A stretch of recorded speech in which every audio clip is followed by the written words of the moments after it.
Hello, I'm Angela Williams, and I want to welcome you to the Voice Up to the Voiceless podcast.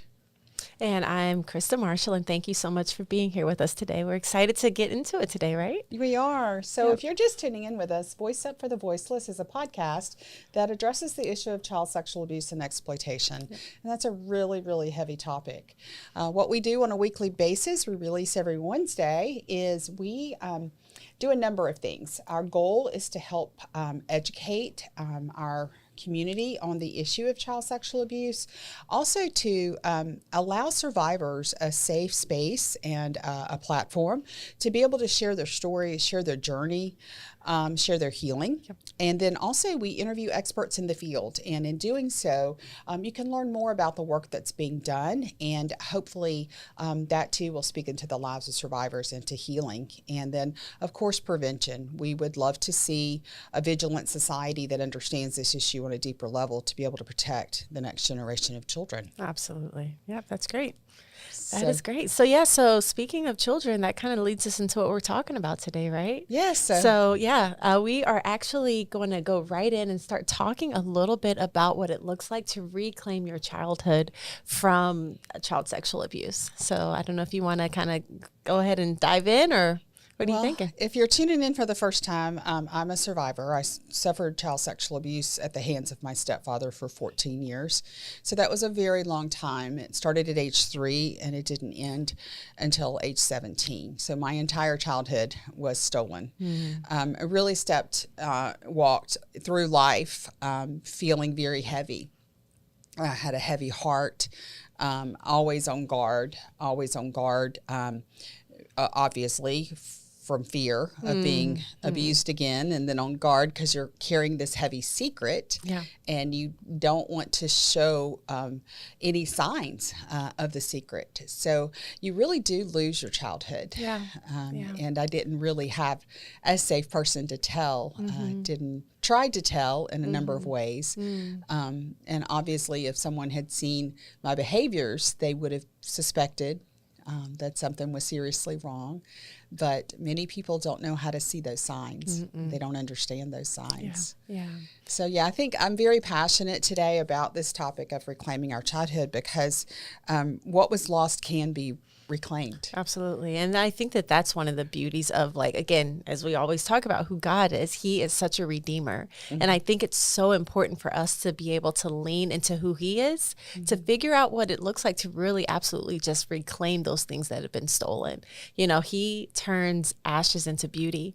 And so I think that that's one of the things that, Angela, when I look at you, I see that. And I know that, I mean, you're not a child, we know that, but I do see the fullness of what it looks like to walk through healing from somebody that's gone through a lot of abuse as a kid, you know. And so I'm excited to really hear and kind of lean into your experience of what that looked like, because I think it's going to help so many. Again, I see your life now, and I would never look at you and say you missed your childhood. I would never ever look at you and say that. I would think that you had everything that you wanted, but God turned, you know, the ashes into beauty in your life. So I want to see, like, what did that look like? And like, when did you first start seeing that reclaiming process happen in your life?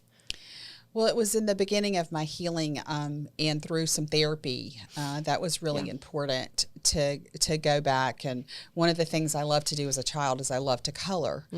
And most abusers will take whatever a child loves and use it against them. So my stepfather would break my crayons.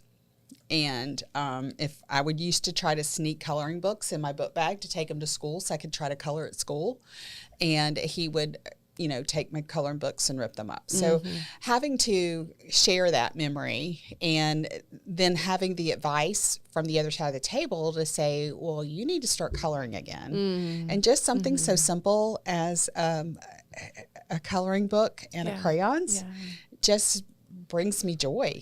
So I'm so sorry. And I just need to apologize to our audience.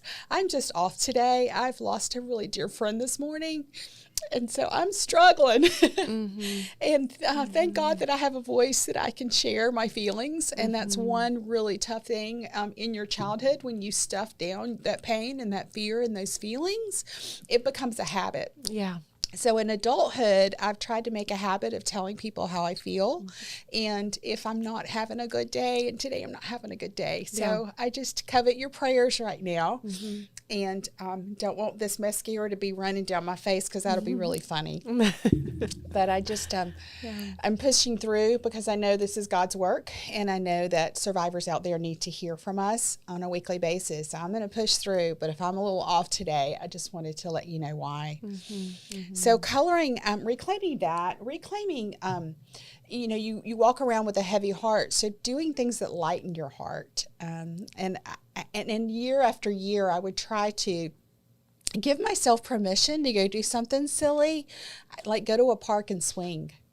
I used to love to swing. That was kind of a safe place for me in my backyard, was swinging. Can I ask a question about that? So even as you were talking about reclaiming, like the coloring and then swinging, tell me, like, where, if you can remember or fully like explain it, where is your mind at when you're doing that as an adult? How is that process of coloring and swinging? What is that doing mentally to you?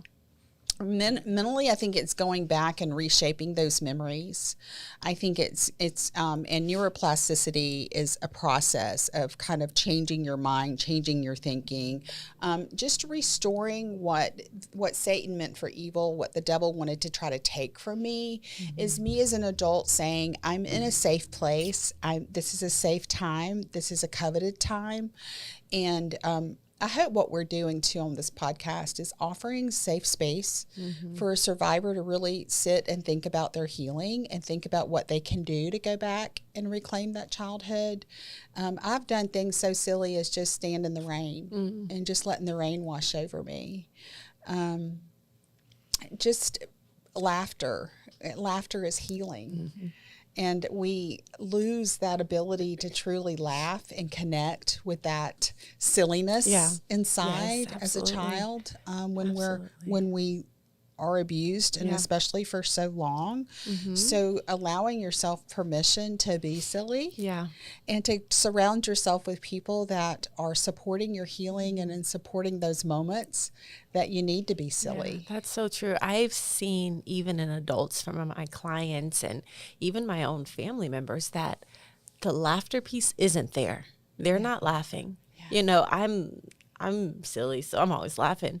But I have seen at times where, like, we're in conversation and it's just a stoic, just serious face from some of my clients. And I'm like, they're not, they've learned not to be happy or joyful. And it's a learned behavior from the abuse, and it's like you said, stuffing emotions, protection, all of those things. Survival. It's survival mechanisms. It's survival, and it's hard to separate from that as an adult. But you're so right. Like, one of the things that I've seen and I do with my clients, like, we call it out. So you're not laughing. Let's talk about that. Like, what do you want life to look like for you as far as joy and peace? And we, like you said, do silly things even in our sessions just to breathe. Well, it breaks a pattern. It does. Laughter breaks a pattern. It does. And I've been so blessed. My husband is just a jokester. He is just a funny man. He just, his personality is funny. He loves to have fun. So just silly things around the house of him playing chase with me. Yes. Or him popping out from behind a door and scaring me. Yeah. And then us just laughing. And we have often found that if we're in an argument or disagreement, and not that we argue that often, but if we could just stop and start laughing about it, we're okay. Yes. It's like, this is not that big of a deal. And how annoyed did you get, though, when he first started kind of trying to chase you around the house? Were you like, stop doing this? Or were you okay with it? I was okay with it because I needed it so desperately. I needed to laugh. And I think, too, you asked when it all started. A lot of my pain and memories started surfacing when my children were at different ages of my abuse. And so living vicariously through them, and even today, in this hard day of grief for the loss of my friend, I have my little grandson. We keep my grandson. He's 10 months old, or he's actually 11 months. He'll be 1 at the end of the month. Oh, wow. I know, a whole year. So just the joy I see in his face and living vicariously through him. I got in his little swimming pool yesterday, like as big as his table, and was playing with him, in the water, and just those moments to allow ourselves to laugh and to have joy and to put down. I think one of the survival mechanisms is busyness for survivors, that we keep ourselves so busy so we don't allow space in our mind to go back to hard memories into time. And I confess, I have a huge confession that I've done that a big part of my life, is just to try to stay so busy. And so I really want to encourage survivors listening to allow yourself time to go play. Just allow yourself. Put it in your calendar. I'm going to go play. And now, budget for it. Budget for it. Yes. I'm a firm believer in vacations, staycations. I'm a firm believer in. My husband and I love the water, so anything on the water. But we are big fishermen. We love to fish. Trout fish, bass fish. Saltwater fishing. We love to fish. We have a boat. So just find a hobby too that you can just play and be a kid again. Go to a playground, go to a friend's house that you love and pull out a coloring book. Or I always have arts and crafts in my house. Like I have this project now that I haven't finished or haven't even really started, but it's these oyster shells, and I want to paint these oyster shells. So I have all the stuff to do it. I just haven't tackled it yet. And my daughter bought me a pottery kit for Christmas that I'm excited to do. I went to a pottery shop and did some pottery with clay and just loved it. Like, I think working with your hands, the what is it? Kinetics, kinesiology, kinesiology. I know what you're saying, but I can't help you. Connects your mind with your body and with healing. So I just want to encourage you that you can reclaim that lightheartedness, that joy, that fun, those giggles. I was this morning. You're scrolling, kind of seeing what's up, and I got this ad for. Oh no! It was actually on TV. It was an ad on TV when I was watching the news. It was called Smooology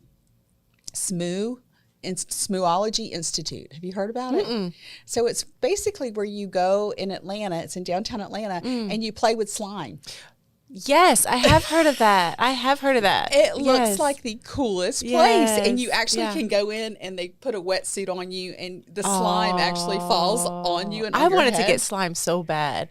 Watching Nickelodeon when I was little, and it just fall on my head. So maybe that's how I can reclaim my childhood. Go get slimed. I would also encourage you, go buy a toy. Go buy a slinky. Go buy a yo-yo. Go buy what I used to love, those little ping pong thing. Where you would bounce the ball, or the big balloons you would. Go to the store and buy something that you love to play with as a child. Absolutely. And just play with it. Yes. And I think, like, one of the things that you're saying, even with your grandson, you're teaching them that it's okay to have fun.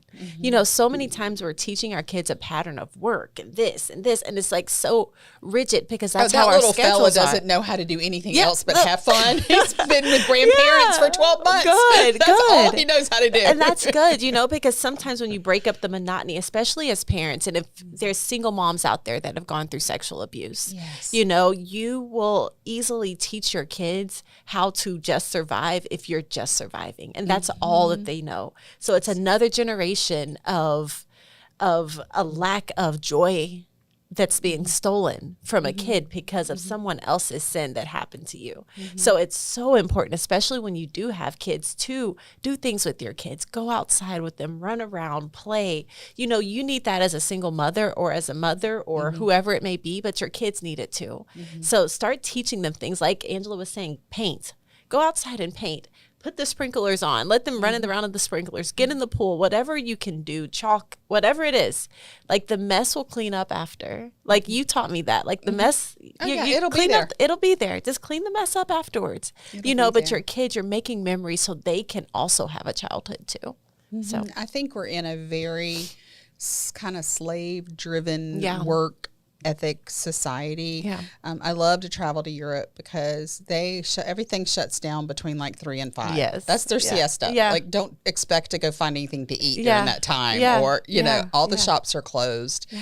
And then they wake up and they have a late dinner with family, Yep. and there's just such a closeness and a togetherness, and they allow time to rest Yeah. during their day. Yeah. So I'm kind of jealous of that. Yeah, me too. Me too. I really am.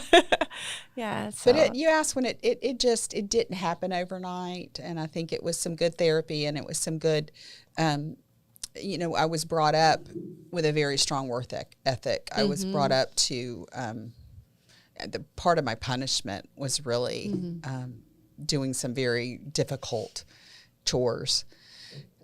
That, at 4 years old, I was given a bucket and expected to weed all the way around the whole house, all day. I couldn't come inside until it was all done. I couldn't get a sip of water. I couldn't. So so that's kind of ingrained in me, that really work really, really hard. And I think working hard is a great value. It's a great value, but like anything, it can be taken to an extreme and be detrimental to your life, to your emotions. So I think to really, reprogram. I don't know if that's a good word, but we kind of reprogram your thinking and your value. Your value doesn't come from your work. Your value comes from God, and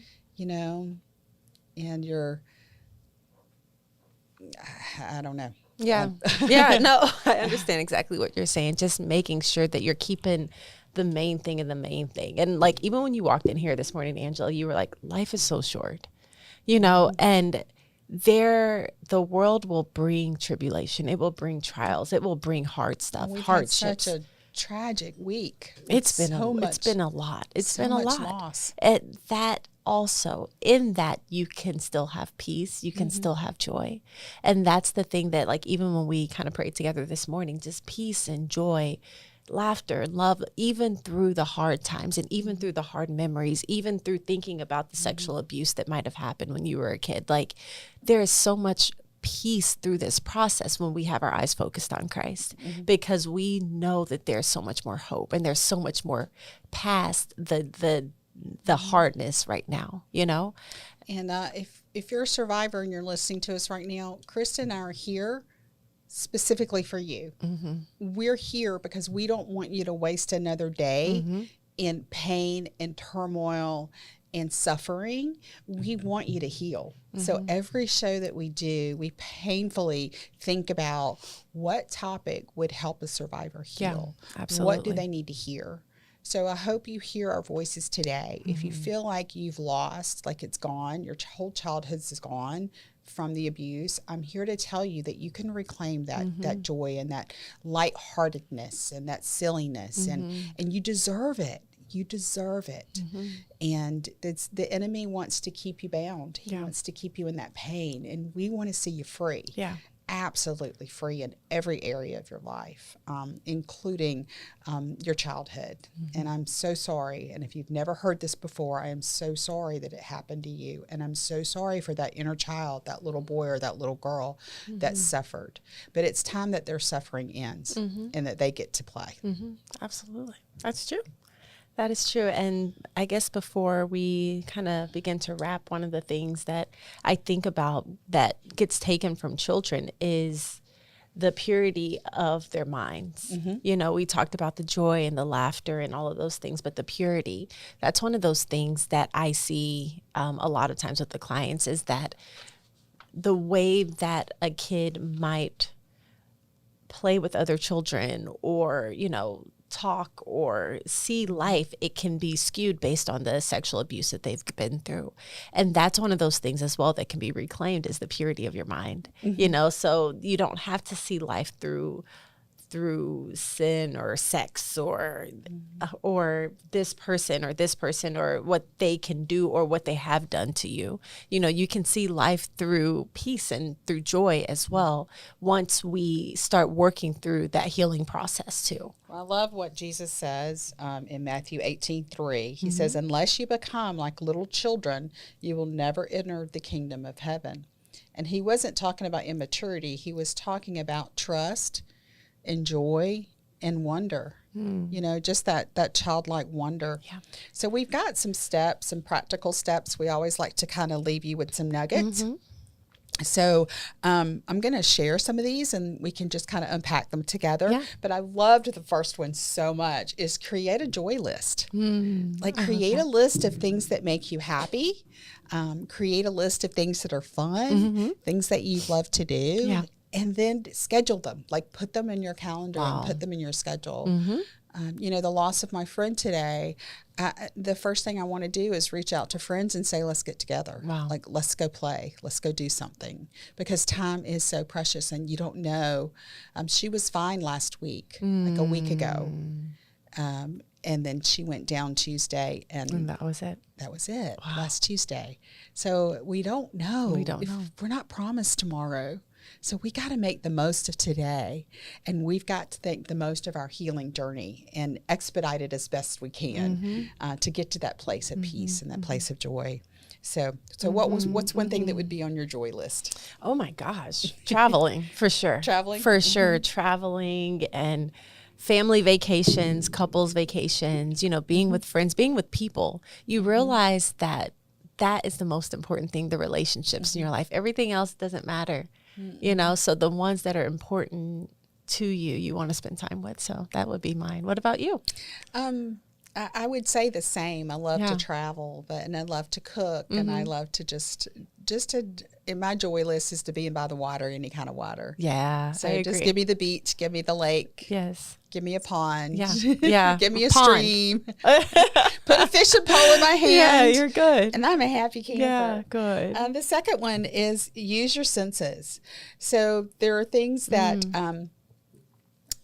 if you had a favorite childhood treat, like I love ice cream. I don't eat it a whole lot because I'm always trying to watch my weight. But eating an ice cream cone kind of takes me back to being a child. So, you take your shoes off and walk on the grass. Yeah. And just use your senses. I think that's a really good part of healing and a way to connect to that inner child. That's good. Another one, schedule playtime. We got to schedule, and I'm not that great at this, but we've got to schedule time to play. Schedule You kind of time are for good those. with it. You think I am? I think so. Like you remind I'm me. about to get a lot better as I retire. Yeah. I bet. But yeah, I think that you're really good at it. I love that, like you said before, staycations, vacations, going away somewhere. Like sometimes you'll ask me about like, when have you been somewhere? I'm like, so yeah, no, you're good at it. You've definitely helped me. Well, so. I definitely can get better at it. Yeah. I do like to play, but schedule that time. And right now, open your calendar. Look at when you can have a weekend away or a weekend with friends or, let's just do it. I think we think, I'll just do that next week or I'll do that when things slow down or I'll do that when my kids are older or I'll do that. We always have an excuse. So I challenge you today to get rid of those excuses and schedule that playtime. Enjoy. Yes. Okay. Find safe people to be silly with. We kind of talked about that. Like, I feel like I can be silly with you. Yeah, you think? I think I have been silly with you. Yes, absolutely. I think so. You have to find people that are going to be like-minded and just kind of keep you young. And I don't mean young as an age, but just young in mind, to where you can just let life deal with itself. Like it says in the word, like just don't worry about tomorrow because it has its own troubles. Like enjoy today. Enjoy today. So yes, agreed. Okay. And then the last one, talk to your inner child. Ooh, that's a good one. I think even as adults, I think that fear can creep in, and it creeps in different ways. That fear that you felt as a child, and that kind of takes you back to that age. I say this a lot, but wherever we are, every age we've ever been. If you think about a tree trunk, and you think about all the rings of that tree trunk, which helps you identify what age they are, we are just like that. That little 5-year-old Angela, 6-year-old, 8-year-old, 9-year-old. So if you need to talk to that inner child and tell them they are safe now, like we have nothing to fear, we are safe. And then that sets the platform to be able to enjoy whatever activity. And it's okay. Doesn't make you crazy. Absolutely not. You have to, like you said, you have to remind yourself a lot of times, like where you are. And give it to Jesus. Say, Jesus, please come into this moment. If you're in a place of feeling afraid, feeling that fear, maybe you're being triggered, just invite Jesus into that moment. Just say, Jesus, I can't handle this on my own right now. I need you to come and draw close to me and give me your peace and give me your comfort. And he tells us that when we ask, we receive. Knock and the door shall be open. It'll be open. Ask and you will receive. He doesn't give you a rock when you ask for bread. So just get into his word and really I Google the promises of God and declare and decree those over your life. And that was a big part of my healing. Yeah. But becoming a child again, reclaiming that childhood, reclaiming that lightheartedness, it's a big part of your healing. It really is. And I know you've probably seen that with your own daughter. Absolutely. To help her to let go of that heaviness. Yeah. And when you have a child that's gone through it and they're still a child, one of the things I had to do was lead by example, because I was feeling her heaviness so much to where I, again, stopped having fun and stopped laughing as much as I was before. And I just kind of went to a survival mode to where I was not, functioning and doing the things that we did before I found out. So I had to say, oh, okay, you know what? Stop.